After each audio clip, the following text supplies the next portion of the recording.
आने वाली दृष्टि जो मार्क्सवादी दृष्टि भी कही जा सकती है, लेकिन उस मार्क्सवादी आलोचना दृष्टि को अपने ढंग से हिंदी भाषी क्षेत्र की समस्याओं के संदर्भ में विकसित करने में, भारतीय संदर्भ में विकसित करने में पांडे जी की अग्रणी भूमिका मानी जा सकती है। जिन लोगों ने पांडे जी को गौर से पढ़ा है और हमारे कुछ यहाँ छात्र भी बैठे हुए हैं, वो पांडे जी की आलोचना की भाषा पर अलग से काम कर सकते हैं और उसे पता चल सकता है कि हिंदी आलोचना की भाषा में क्या पांडे जी करेगा।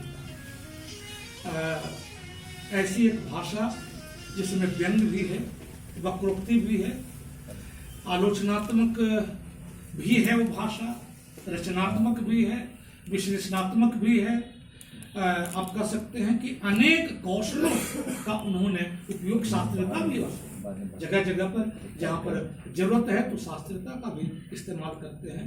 तो आलोचना को पठनीय बनाने में, आलोचना भारी न लगे, आलोचना के पढ़ने का रस आए, इस तरह से आलोचना को विकसित करने में, आलोचना की उस भाषा को विकसित करने में पांडे जी की भूमिका मानी जाएगी। और ये जो भारत की मिली जुली सामाजिक संस्कृति है, उसकी जो साझी विरासत है, उसके बड़े भारी पैरोकार थे पांडे जी और उसको हम लोग शुरू से मैंने अध्यापन के सिलसिले से ही देख रहे थे। और हम लोग कह सकते हैं, बहुत जोर देकर कह सकते हैं कि आज जिस प्रकार से हम लोग के मानसिक गठन, जिस तरह से हम लोग के विकसित हुए पर्सनली, खास करके हम लोग जो उनके विद्यार्थी थे, उसमें पांडे जी जैसे शिक्षकों की बहुत बड़ी भारी भूमिका है।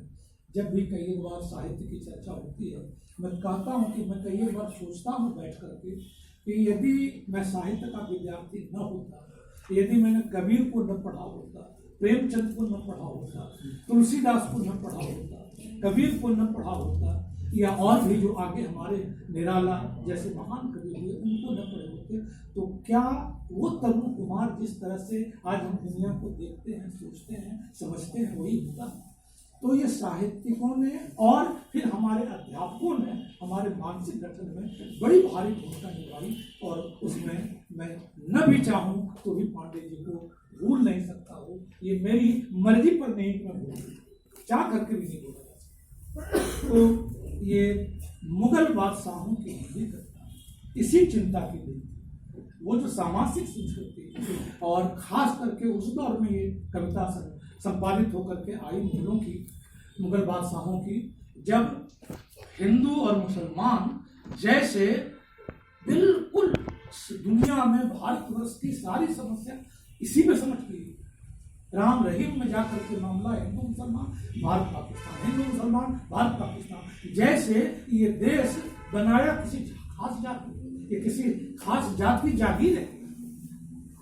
हम में से प्रत्येक आदमी को उस किताब को देखना है। पांडे जी की वो अद्भुत किताब, उस पर अलग से उनको एक डॉक्टरेट की उपाधि मिलनी चाहिए मुगल बादशाहों के।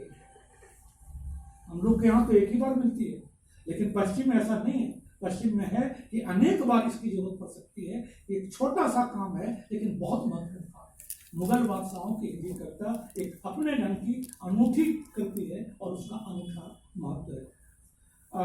ऐसा नहीं कि पांडे जी ने केवल सैद्धांतिक आलोचना लिखी, उन्होंने कुछ कृतिकारों की, कुछ उनकी कृतियों की, जैसे नागार्जुन है, नागार्जुन उनके कवित्व पर, नागार्जुन के उपन्यास रतिनाथ की चाची पर, जैनेन्द्र के उपन्यास सुनीता पर बहुत गहरे ढंग से उन्होंने विचार किया। जिस सुनीता और जैनेन्द्र को रामविलास जी ने अपने ढंग से जैसे तैसे निपटा दिया था और बहुत ही जिसको कहते हैं चलताऊ ढंग से और एक किनारे देख दिया था, पांडे जी ने उसको सच्चे मार्क्सवादी दृष्टिकोण से देखने की कोशिश की। महादेवी की श्रृंखला की कड़ियों पर बहुत अच्छा काम किया और इसी तरह से बहुत जगहों पर उनके व्यवहारिक समीक्षा का रूप दिखाई पड़ता है।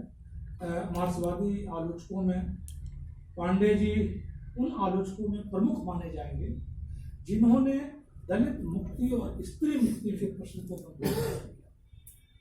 कई एक बार मार्क्सवादी लोगों में ये दलित मुक्ति और स्त्री मुक्ति के प्रश्न से जुड़े हुए साहित्य को लेकर कुछ रिजर्वेशन, और उनका ये मानना है कि साहित्य की पहली शर्त है साहित्य। वो इस वजह से महत्वपूर्ण नहीं होगा कि उसका लेखक कौन है, ऐसा एक दृष्टिकोण रहा है।